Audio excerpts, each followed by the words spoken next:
Señor, te damos gracias este día por tu palabra, gracias porque tú nos ayudas, porque tú estás con nosotros, porque nos bendices de diferentes maneras, pero Señor, siempre hemos visto tu bendición cada día. Te pedimos hoy, Señor, que tu palabra nos inspire, que hoy tu palabra sea suficiente para nosotros. Ayúdanos, Señor, a que podamos entender tu palabra y podamos vivirla este día, Señor. Padre, ayúdanos a través de tu Espíritu, ilumina tu palabra en nosotros, Señor, para que tu palabra pueda ser eficaz en lo profundo de nuestro ser. Yo te lo pido en el nombre del Padre, del Hijo y del Espíritu Santo. Amén. Juan 16, versos del 1 al 4. ¿Están conmigo? ¿Amén o no? Muy bien, yo creo que aquí sale. Dice así: estas cosas os he hablado para que no tengáis ¿qué? Tropiezo. ¿Os expulsarán de qué? De las sinagogas. Aún viene la hora cuando cualquiera que os mate pensará que rinde ¿qué? Servicio a Dios. Y esto harán porque no conocen al Padre ni a mí. Mas os he dicho estas cosas para que cuando llegue la hora os acordéis que yo ya lo que había dicho. Esto lo dije desde el principio porque yo estaba ¿con qué? Con vosotros. Señor, te pedimos, Señor, que nos ayudes este día y que realmente podamos ver tu palabra en lo profundo, Señor, por favor. Ok, vamos a mirar los versículos de Juan del 1 al 4. Dice, estas cosas que os he hablado. Y vamos a mirar entonces el versículo 1, porque vamos a mirar el concepto de para que no tengáis tropiezo, el concepto de los expulsarán de las sinagogas. Y vamos a ir al versículo 2, porque dice, y esto harán porque no conocen a mí ni a mí, os he dicho estas cosas, para que cuando llegue la hora os acordéis de qué, de que he dicho esto. Muy bien. Vamos a mirar este texto a la luz de un texto que está muy largo, pero vamos a tratar de mirar estos 4 versículos. Si ustedes miran, por favor, leen conmigo el Evangelio de Juan. Van a saber que en el Evangelio de Juan, cuando él viene hablando, viene este concepto de lo que está diciendo Jesús desde el aposento alto. Entonces, si ustedes pueden mirar en sus Biblias, él viene hablando del aposento alto desde el capítulo 13. Entonces va a hablar del aposento alto desde el capítulo 13 y posteriormente va a hablar el capítulo 13 van a subir al aposento alto, va a hablar el 13, el 14, el 15, el 16 y va a terminar orando por ellos en el 17. O sea, que este pasaje hace parte de un gran texto que Jesús y Jesús lo está dando a sus discípulos en cortas horas. Ellos han subido al aposento y están escuchando todo este pasaje de Jesús. Entonces, cuando subimos al aposento alto, pues todos recordarán que los discípulos estaban en Hechos 2, ¿dónde? En Hechos 2, si ustedes recuerdan Hechos 2, la venida del Espíritu Santo, ¿estaban dónde? En el aposento alto, donde estaban esperando la misma cosa.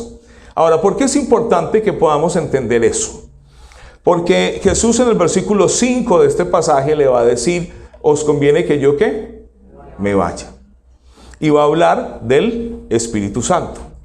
Entonces, si usted viene conmigo en este pasaje, el capítulo 15 de este pasaje de Juan 16, Jesús está hablándole a sus discípulos del Espíritu Santo. Y les está hablando para que ellos puedan entender el Espíritu Santo desde la perspectiva de lo que el Espíritu Santo hace en la vida del cristiano, cómo el Señor transforma la vida del cristiano desde su vida interior. Pero ahora les va a hablar en el capítulo 16 de los mismos conceptos, porque si usted lee Juan 15 y Juan 16, pareciera ser que Jesús está diciendo lo mismo. Hoy no vamos a hacer el ejercicio, pero sí vamos a mirar algunos pasajes muy interesantes. Y Jesús va a repetir unas cosas que yo voy a puntualizar este día. Pero mire, es importante que ustedes entiendan esto porque En principio, Juan 15 es lo que el Espíritu Santo hace en la vida del creyente. Pero ahora en el 16 les va a decir lo que el Espíritu Santo va a hacer en medio de comunicar el mensaje. Porque hay un problema. Y por favor, lean conmigo el primer versículo de Juan 16:1. A ver, vamos a leerlo juntos.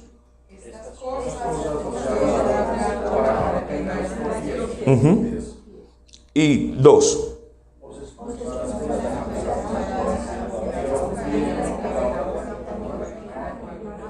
Pero vamos a leerlo juntos todos, a ver.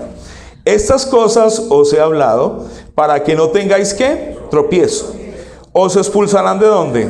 De las sinagogas. Y aún viene la hora cuando cualquiera que os mate pensará que rinde ¿qué?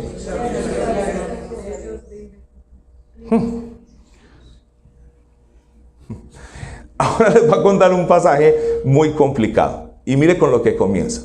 Comienza diciendo Jesús a sus discípulos que estas cosas les está hablando porque a ellos ¿qué?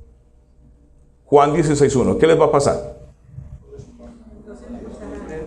Los van a expulsar ¿de dónde? De las sinagogas. ¿Y qué más les van a hacer? ¿Los van a qué? A matar. Pero el problema es que Él les está diciendo eso porque el versículo 5 y 7, mire lo que va a decir. Siga conmigo en el pasaje en Juan 16, 5 y 7. Pero ahora voy al que me envió y ninguno de vosotros me pregunta ¿a dónde vas? ¿Por qué os he dicho estas cosas? La tristeza ha llenado vuestro corazón. Pero yo os digo la verdad, os conviene que yo me vaya, porque si no me fuere, el Consolador no vendrá a vosotros, mas si me fuere, os lo enviará. Y entonces uno queda confundido, ¿qué es lo que está diciendo Jesús? Entonces, primero vamos a aclarar esto. Ellos tienen que contar acerca de quién, tienen que comunicar el mensaje de Dios acerca de quién. ¿De Jesucristo a quién? A los demás, ¿sí o no?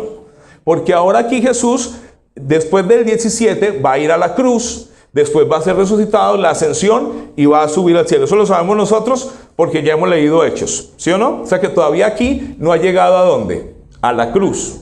Muy bien. Ahora Jesús les dice que ellos por predicar, ¿qué van a hacer? Bueno, muy bien. Entonces ahora sí hágale la pregunta al de al lado. ¿Usted predicaría? Porque estamos metiéndonos en el contexto de esto. Entonces mire, Jesús le dice a sus discípulos, vea, ya les voy a contar lo que el Espíritu Santo va a hacer en ustedes. Ahora aquí les voy a decir lo siguiente. Cuando ustedes vayan allá y prediquen, ¿de quién? De mí, ¿qué van a pasar? Los van a expulsar de las sinagogas. ¿Y los van a qué? A matar. Porque cualquiera que los mate a ustedes pensará que está sirviendo ¿a quién? Muy bien, dígale al lado. ¿Qué es lo más recomendable que nosotros le diríamos a alguien hoy? A ver, ¿qué? ¿Que predique o no predique? Que sí predique. ¿Ustedes mandarían a predicar a sus hijos con esto que está diciendo Jesús? Si fueran los discípulos de Jesús. Sí. A ver, ¿qué pasó?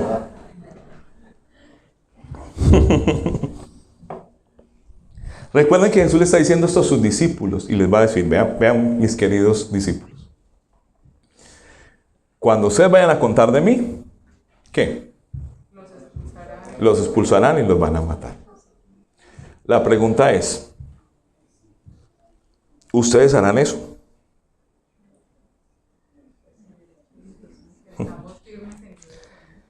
Sí, claro, pero aquí la pregunta es para ellos. ¿Ellos podrán hacer eso?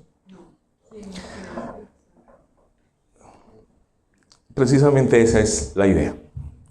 Jesús les va a decir que sin la presencia del Espíritu Santo no podrán comunicar el mensaje a pesar de que los expulsen y los maten. No tendrán la habilidad para hacer eso. Pero vamos a ver algunos textos de la Escritura que nos revelan eso mismo que Jesús dijo. Jesús está diciendo eso mismo en Mateo 26, versículos 55 al 56. Dice, en aquella hora dijo Jesús a la gente, Como contra un ladrón habéis salido con espadas y con palos para prenderme. Cada día me sentaba con vosotros enseñando en el templo y no me prendisteis. Mas todo esto sucede para que se cumpla ¿qué? Las escrituras de los profetas. Entonces todos los discípulos, dejándolo, ¿qué?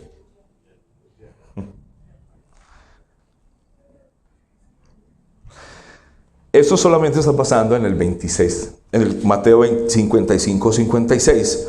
Muestra que los discípulos están enfrentando la persecución y ¿qué hacen? Huyen.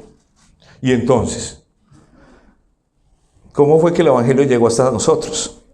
Porque lo primero que nos va a plantear Jesús en los demás evangelios sinópticos es que Jesús les está diciendo esto para que no tengáis ¿qué?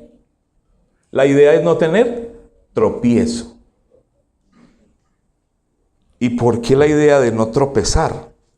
Porque les está diciendo que los va a expulsar, pero cuando llegue la hora, ¿qué van a hacer ellos? ¿Qué hicieron en Mateo 26, 55 al 56? Huyeron. O sea, ¿tropezaron o no tropezaron? Ahora, pónganle cuidado conmigo como lo dice Lucas. Lucas empieza a contar esta misma versión y dice así. Vamos a leer Hechos. Hechos 26, del 9 al 11. Yo ciertamente había creído mi deber hacer muchas cosas contra el nombre de Jesús de Nazaret, el cual también hice en Jerusalén. Dice Agripa, y yo encerré en cárceles a muchos ¿de quién? De los santos, habiendo recibido poderes de los principales sacerdotes, y cuando los mataron, yo mismo di mi voto. Y muchas veces, castigándolos en todas las sinagogas, los forcé a blasfemar, y enfurecido sobremanera contra ellos, los perseguí hasta las ciudades extranjeras. Hechos 26, versículos del 9 al 11. ¿Los hizo qué? Entonces, cuando fueron a Jesús, ¿qué hicieron los discípulos? Se fueron. Pablo dice que hizo ¿qué con la gente? ¿Qué hizo con los cristianos? Y mira el versículo 10. Y muchas veces castigándolos en todas las sinagogas los forcé a ¿qué? A blasfemar. O sea, ¿tropezaron o no tropezaron?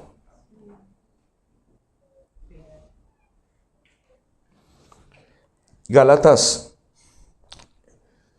6:17, Pablo dice esto. ¿Son hebreos?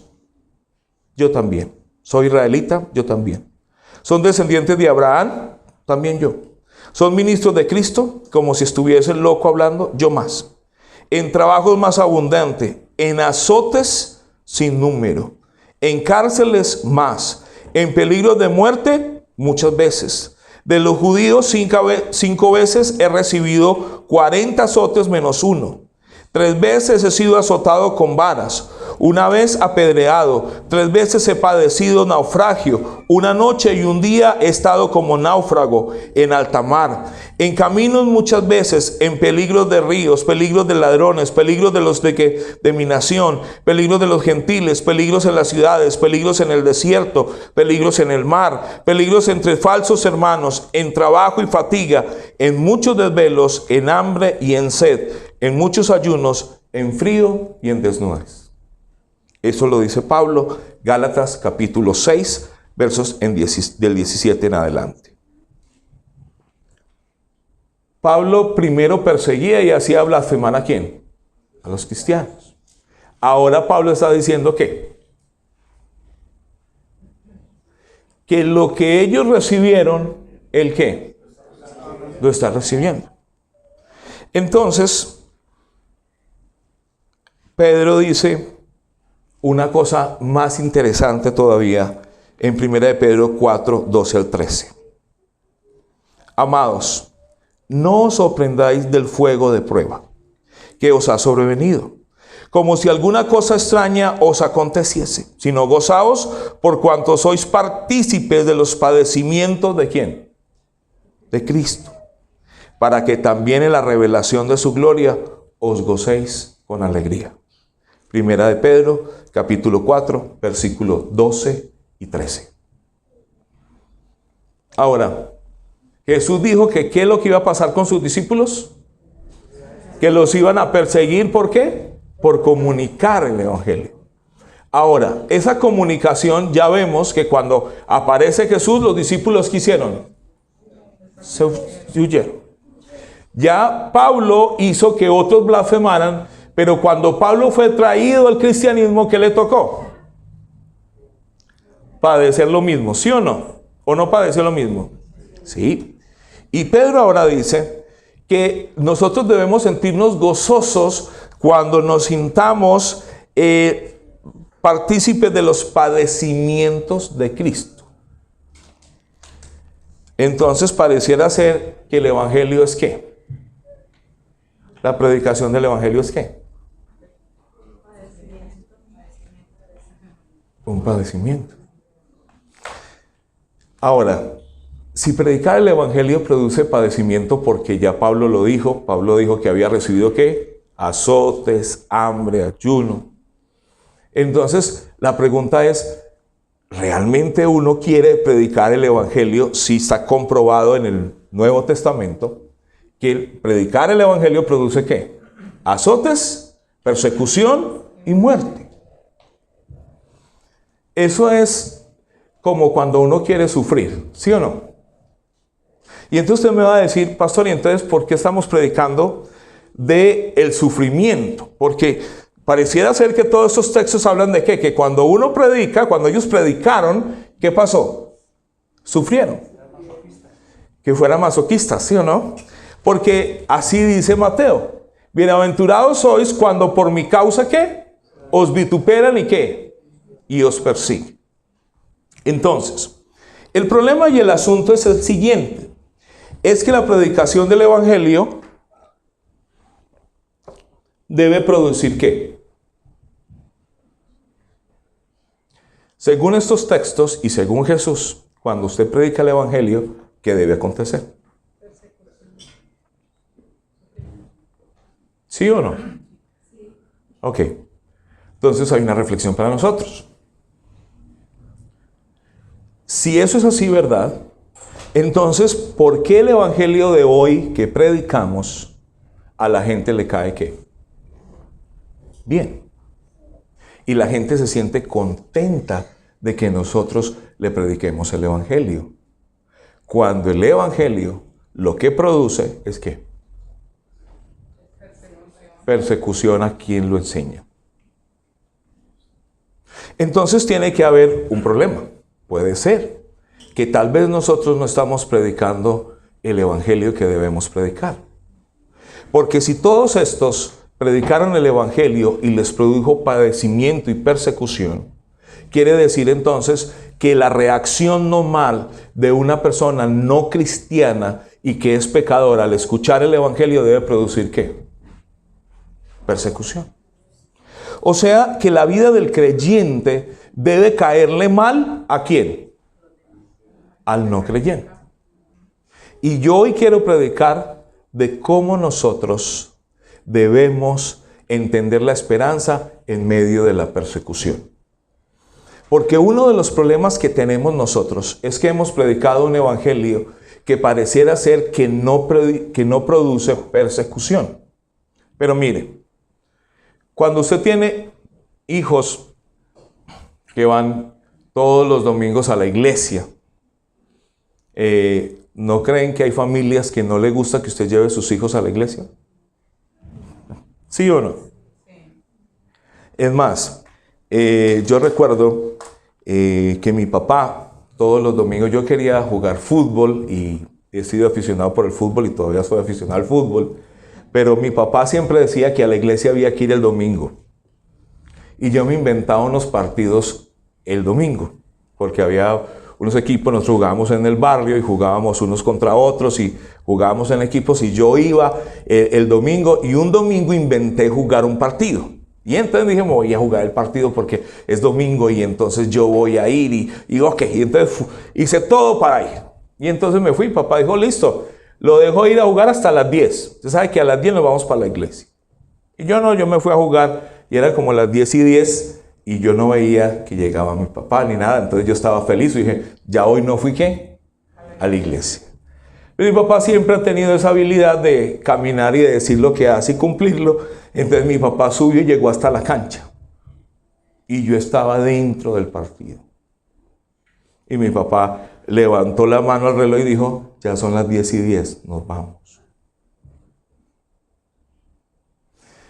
Uy, qué tragedia para ese pobre muchacho. Sí, ese es Juan Pablo Largo, todavía está aquí.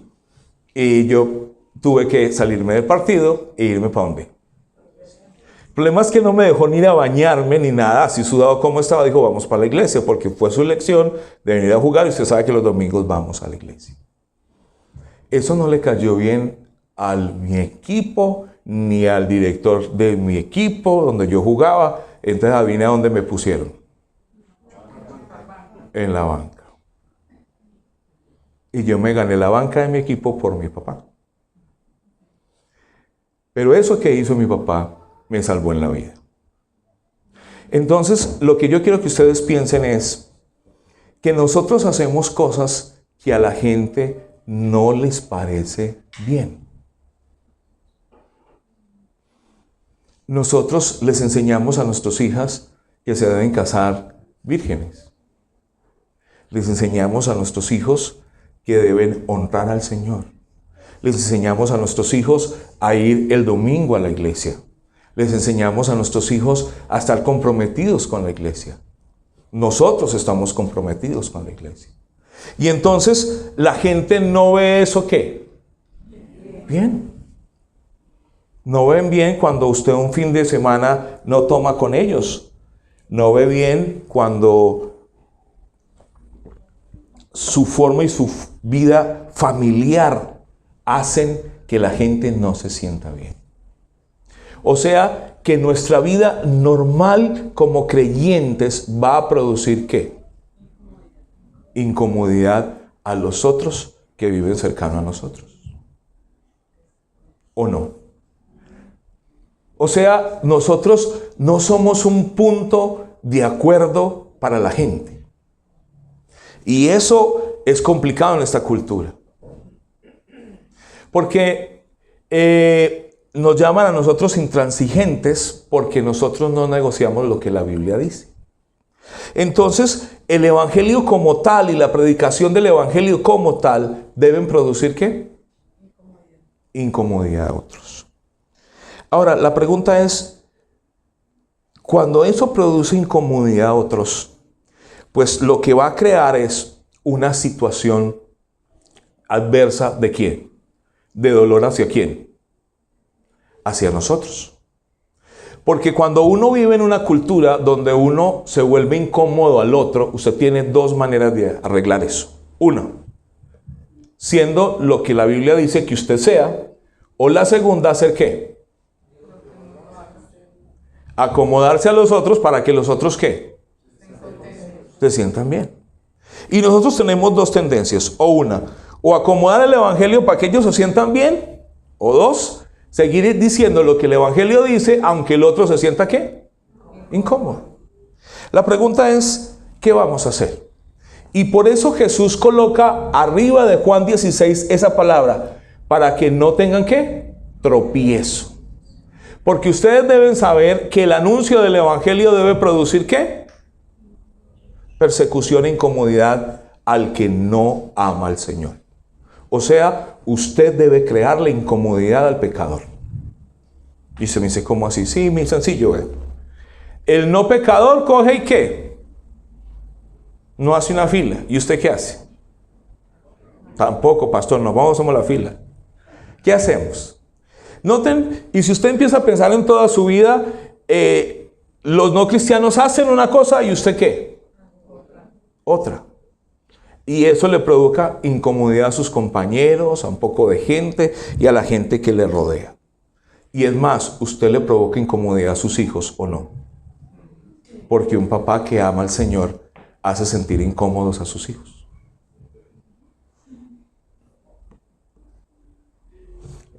Juan siempre me dice, papá, yo quiero jugar, pero voy a jugar los domingos. Yo le dije a Juan, entonces vaya cambiando de deporte, porque si usted va a coger el domingo para eso son imposibles, yo lo voy a llevar a fútbol el domingo. Y entonces me dijo, entonces, ¿qué voy a hacer? Yo, pues busques otra opción. ¿Cómo así? Yo le dije, sí, lo mismo como escuchó Juan. Usted ya escuchó del Señor que usted va a ser futbolista. No he escuchado eso. Yo, bueno, entonces si el Señor no le ha dicho, entonces yo no lo voy a apoyar en eso. Entonces dice, uy, qué papá tan malo, no apoya al niño en el deporte. El problema es que nuestra vida cristiana, nuestra fe cristiana debe ser el eje central de lo que nosotros hacemos. Y por ejemplo, con mi hijo llegamos a una negociación. Él va los sábados, pero el domingo tiene que ir a la iglesia y tocar en la iglesia.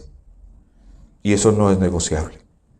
Ahora, ¿por qué eso que está arriba, que Jesús anuncia, para que no nos cause tropiezo, debe ser parte integral de cómo nosotros vemos la vida? La vida va a producir persecución, pero nosotros tendemos a adaptarnos o a pelear con eso. Ahora, el no adaptarnos a esa cultura o predicar el evangelio como es, produce tristeza. Y yo quiero hablar de eso. Porque uno de los problemas que tenemos hoy en medio de nuestra iglesia es que nosotros no hemos comprendido que en medio de nuestro dolor y nuestras angustias debemos entender que aunque tengamos tristeza debemos hacer lo que debemos hacer. Ahora ustedes conmigo, por favor, acompáñenme a los versos siguientes del pasaje. Versículos 5 y 7. Necesitamos una ayuda. Porque si vamos a tener persecución y vamos a tener dolor y vamos a tener todas estas cosas que nos está anunciando Jesús, solamente saquen su Biblia y yo se los voy a anunciar. Pero ahora voy al que me envió y ninguno de vosotros me pregunta ¿qué? ¿A dónde vas? Porque os he dicho estas cosas, la tristeza ha llenado ¿qué? Vuestro corazón. Ahora, ¿cuál tristeza?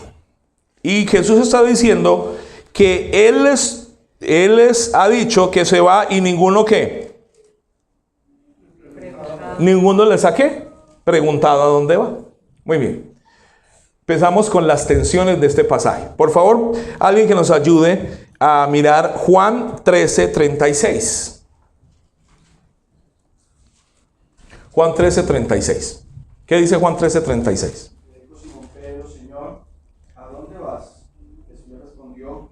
A donde yo voy, no me puedes seguir ahora, mas me seguirás después. ¿Cómo así?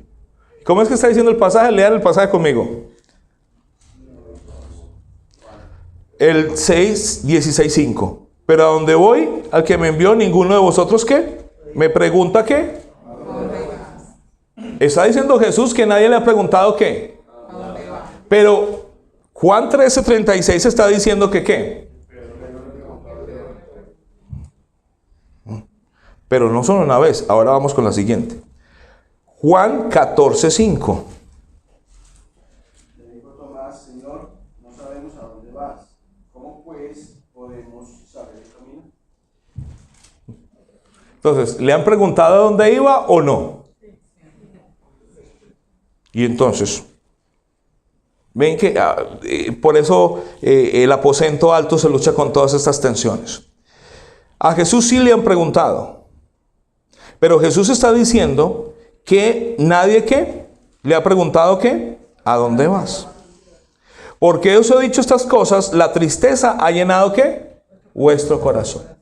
Entonces ahora estos versículos están contestando la sección de arriba.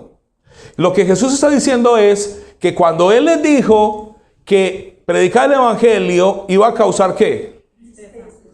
Persecución, ¿qué les causó? ¿Por qué?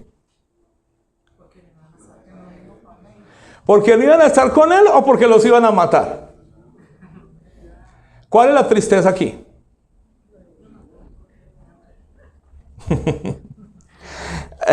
Y aquí todos los biblistas luchan con este problema. Porque cuando se pregunta por esta tristeza, Por ejemplo, algunos dicen que esta tristeza no tenía nada que ver con la tristeza acerca de que Jesús se iba. Porque tanto Tomás como Pedro le han preguntado a dónde vas, y Jesús a Pedro le dice: ¿a dónde yo voy, usted qué? No puede ir. Y Tomás le dice: Señor, ¿a dónde vas? ¿Y cómo así que nos vamos a quedar sin ti? Y entonces, ¿quién nos va a mostrar qué? El camino. ¿Cómo es que vamos a seguir? Entonces, una de las cosas que tienen en su visión acerca de esta idea es que ellos no quieren que Jesús se vaya porque están ¿qué? Tristes. Pero si el Señor no se va, ¿qué pasa?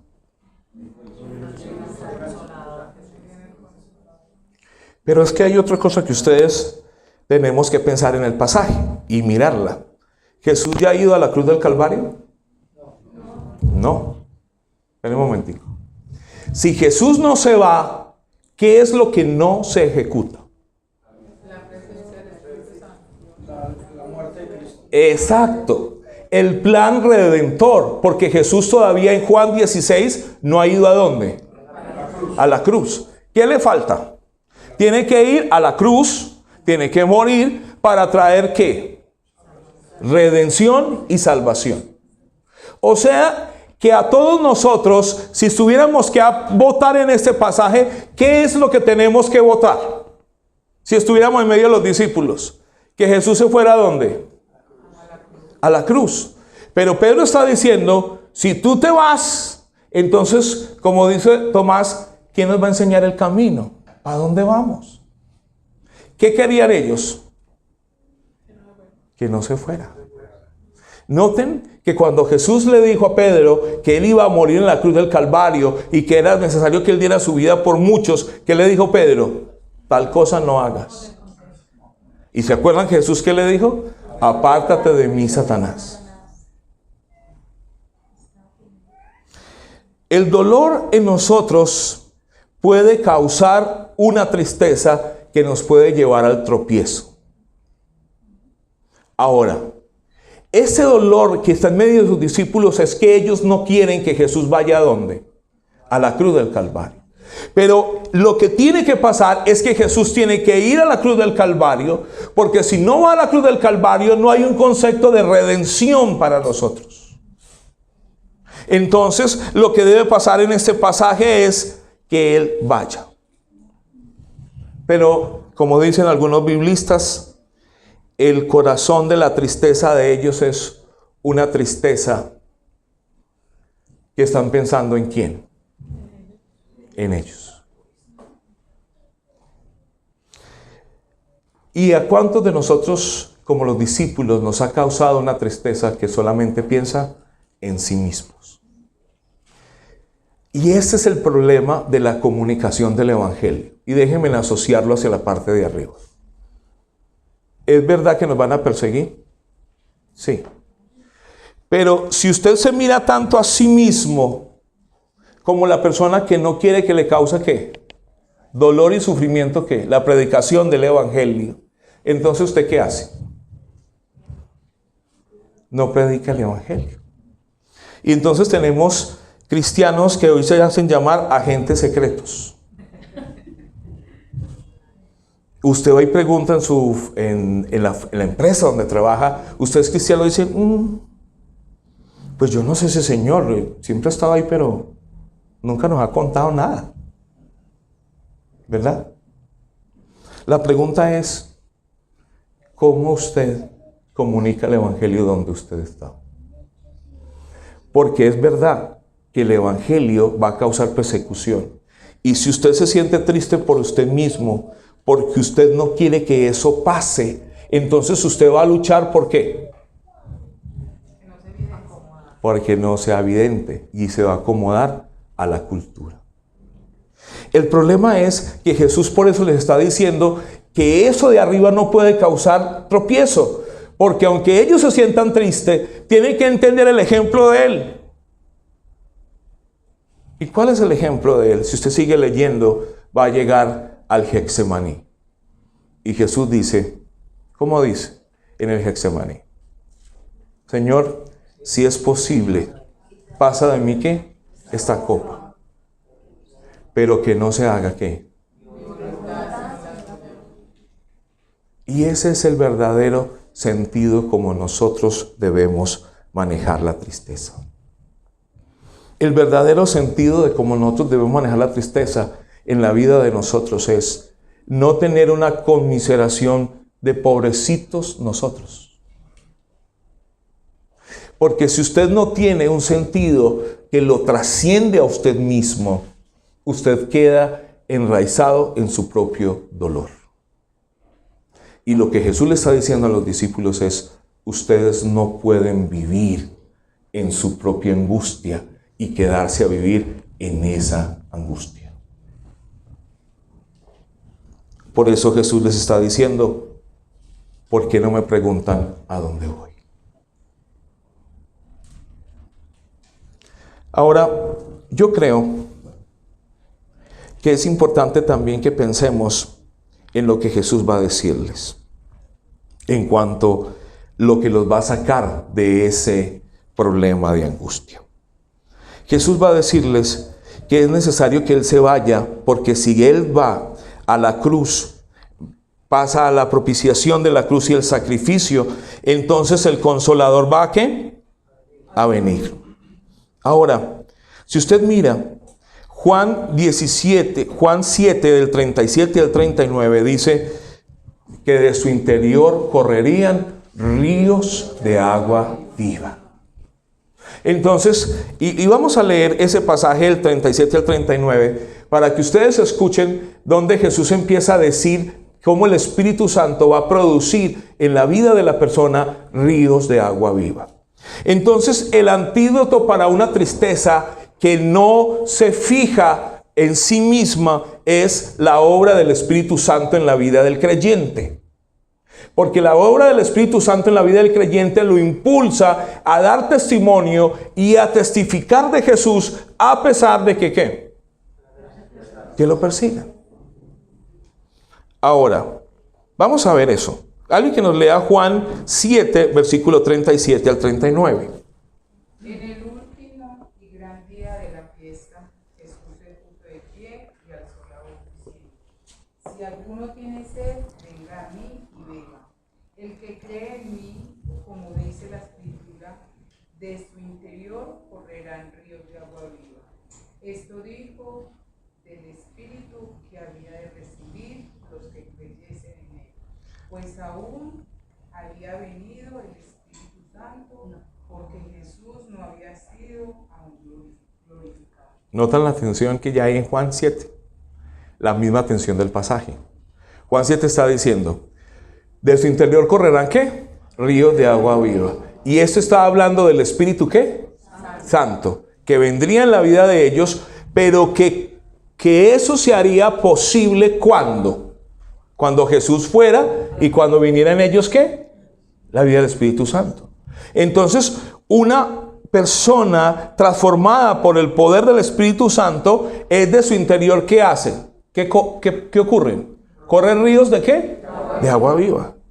Ríos de agua viva. Juan 14, del 16 al 17 dice que el Espíritu Santo habitaría en ellos. También Juan 14, 26 dice que Él los instruiría a ellos. Pero hay una parte supremamente importante que yo quiero que ustedes comprendan conmigo del poder del Espíritu Santo. Vamos a ver a Juan 15, versículos 26 y 27.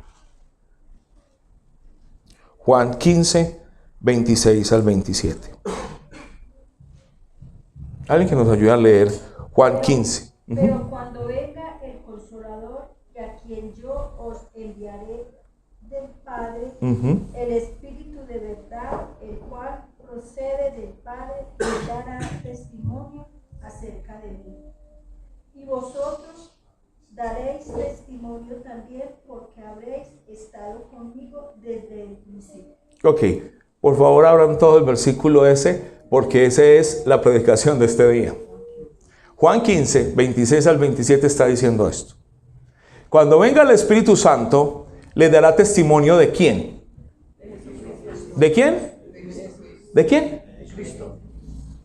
Bueno, Yo sé que a veces cuando hemos exagerado toda esa idea del neopentecostalismo, decimos que es una cosa sobrenatural que ocurre, pero Jesús está diciendo que el Espíritu Santo lo que hace es hablarle ¿de quién? De Cristo. O sea, que el Espíritu Santo en la vida de un creyente, ¿qué hace? ¿Te da testimonio de quién? De Cristo. Entonces, la vida de un creyente se vuelve cristocéntrica por el obrar del Espíritu Santo, pero entiende entonces que Cristo es la razón de todo. Entiende que Cristo es quien vino y murió y que la única forma de obtener salvación es por medio de ¿quién? De Cristo. Pero también sabe que Cristo es la verdad, porque Jesús dijo, yo soy el camino y ¿qué? Y la verdad. Entonces un cristiano entiende que Jesús es el camino y la verdad. Pero Jesús dijo, yo soy la vid verdadera. Jesús dijo también, yo soy el pan de vida. Entonces cuando usted entiende la obra del Espíritu Santo en su vida, entiende quién es la persona de quién, de Cristo. Y eso es lo primordial, porque no podemos cobrar ánimo para comunicar quién es Cristo sin entender quién es Cristo. Y eso lo hace el Espíritu Santo sobre la vida del creyente. Te muestra quién es Cristo. Por eso la primera pregunta que nos tenemos que hacer nosotros en medio de todo lo que hacemos y en medio de todo lo que hacemos es ¿a quién estamos comunicando? Porque el Espíritu Santo nos comunica quién es la persona de Cristo. Pero cuando eso empieza a orar, noten conmigo el versículo 27, que dice que ¿qué pasa con nosotros? ¿Serán qué? ¿Serán qué? Mis testigos. ¿Y ustedes también darán qué? Testimonio de quién? De mí. Entonces, cuando ustedes entienden la obra del Espíritu Santo en su vida y que te revela Cristo, usted se anima ¿a qué? A predicar de Cristo. O sea, que si usted no está animado a predicar de Cristo, ¿qué pasa? Ah, bueno, eso no lo dije yo, pero ya lo entendieron en el texto.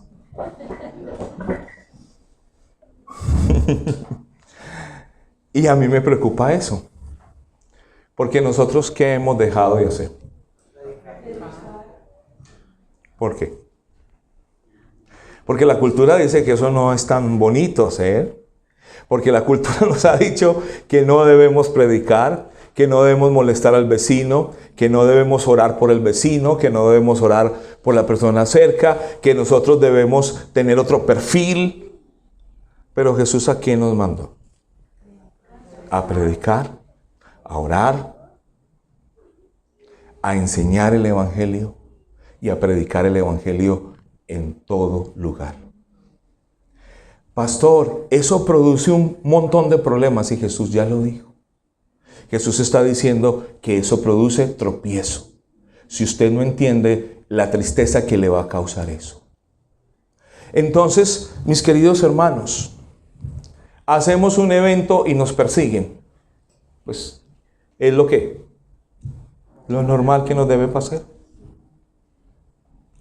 Ay, pastor, usted viera la gente que nos dice que, ay, es que esa iglesia y hablan mal de nosotros y de la iglesia y de los pastores y de toda la gente así. Mientras que eso sea mintiendo, que hablen mal. Porque eso es parte de los padecimientos de Cristo. Mis hermanos, el Espíritu Santo nos anima a nosotros, ¿para qué? Para que hablemos de la persona de Cristo. Y nosotros debemos ser una iglesia que comunica eso. Que comunica no la tristeza que tenían arriba. Los discípulos que no querían. Que se fuera, porque si eso él se iba y eso es lo que les iba a pasar, que estaban ¿qué? Tristes, no quería que eso pasara. Pero el pasaje empieza Jesús a hablar que es necesario que Él se vaya porque el Espíritu va a venir para enseñarles quién es la persona de Cristo para que ellos se animen ¿a qué? A predicar el Evangelio. Miren, entonces nuestra fe cristiana se nutre de la obra de lo que Cristo hizo en la cruz del Calvario y de la predicación de eso. En Hechos 2, 23, 32, Pedro lo dice de la siguiente manera: así que, exaltado por la diestra de Dios y habiendo recibido del Padre la promesa del Espíritu Santo, ha derramado esto que vosotros veis y oís. Cuando se derramó el Espíritu Santo, ¿qué fue lo que Pedro hizo? Eso que leí está en el versículo 33 de Hechos 2, 23 a 32 y el versículo 33. ¿Qué fue lo que Pedro hizo cuando descendió el Espíritu Santo? Dar testimonio de Cristo. Pasaje Hechos 2, versículo 23, 32 y 33. El que terminé de leer es el versículo 33. Lo leo así. Así que, exaltado por la diestra de Dios y habiendo recibido del Padre la promesa del Espíritu Santo, ha derramado esto que vosotros veis y oís. Y cuando fue derramado el Espíritu Santo, Pedro, ¿qué hizo? Predicó, habló. Entonces, hay como una cosa que nosotros no hemos entendido bien, o a mí me parece. Nosotros hoy, ¿qué no queremos hacer? Porque nosotros hemos entendido que necesitamos a alguien que nos predique en la iglesia y que nosotros nos vamos para la casa. Pero la cosa es que Dios llamó ¿a quién? ¿Solo nosotros los pastores o los ministros a predicar el Evangelio? Hay un llamado sacerdotal para todos nosotros. Y la evidencia de la obra del Espíritu Santo sobre nosotros es que el testimonio que usted da de Cristo. Hay que predicar, mis hermanos. Hay que anunciar a Jesús. Pastor, ¿y por qué tenemos que anunciar a Jesús en medio de una cultura tan turbulenta como esta? Porque, mis hermanos, nosotros estamos convencidos que Él es el camino, la verdad y la vida. No hay nadie más. Entonces, usted debe saber que cuando alguien se encuentra en la angustia, ¿qué hay que hacer? No, buscar un especialista que le ayude porque está en un serio problema. ¿Qué hay que hacer con un adolescente rebelde? Llevarlo a que lo mediquen. Nosotros no podemos resolver la vida como lo resuelve la gente que no ama al Señor. Yo creo en la medicina, yo creo en la psicología, yo creo en las ciencias, pero yo creo que el Jesús es el único camino, Él es la verdad y Él es la vida. Entonces, si nosotros entendemos eso, sabemos que lo que nuestra cultura y nuestro mundo necesita es el testimonio de la persona de Jesús. Y todos los que estamos en este lugar hemos sido llamados a eso. Porque a mí me sorprende a veces que veamos la obra del Espíritu Santo como lo que nos encierra. Es para nosotros aquí, para que nosotros experimentemos aquí y ya. El Evangelio de Juan está diciendo todo lo contrario. Y el poder del Espíritu Santo es para que nosotros cobremos ánimo, fuerza en medio del dolor y la tristeza, del sufrimiento que va a ocurrir y que hagamos. Prediquemos el Evangelio. Muchos cristianos han estado en persecución. Nosotros hoy tenemos una persecución ideológica que también es difícil. Nuestros niños y nuestros adolescentes hoy no quieren cobrar ánimo de predicar el Evangelio porque muchos de sus amiguitos los persiguen por predicar el Evangelio. Pero es porque han visto el desánimo de nosotros también. Porque no han visto la valentía de nosotros. Y hoy necesitamos recordar, una iglesia valiente es por la obra del poder del Espíritu Santo en nosotros. Tienen que levantarse hombres y mujeres a seguir anunciando el Evangelio de Dios en medio de esta cultura y en medio de cualquier otra cultura donde nos toque. Porque, como dijo Pedro, siéntanse dichosos porque disfrutan de los padecimientos de Cristo. Y mis hermanos, este es un ánimo hoy. Porque Colombia necesita de gente que anuncie el Evangelio. De gente que predique el Evangelio. Nuestra cultura y nuestra situación colombiana ha creado tanta desesperanza que la gente hoy se quiere ir de este país. Y la pregunta que yo le hago a la gente cuando se quiere ir de este país, el Señor le dijo que fuera a este país.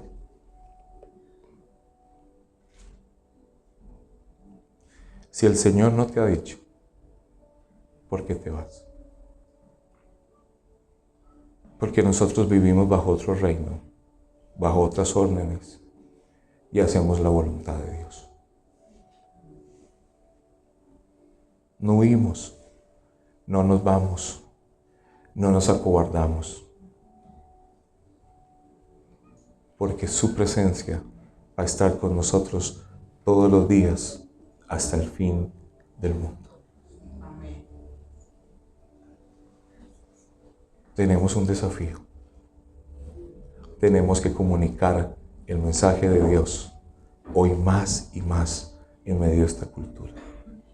¿Qué tal si usted se pone en pie, toma la mano de su hermano y oramos al Señor que nos dé fortaleza para comunicar el mensaje de Dios en el mundo donde vivimos?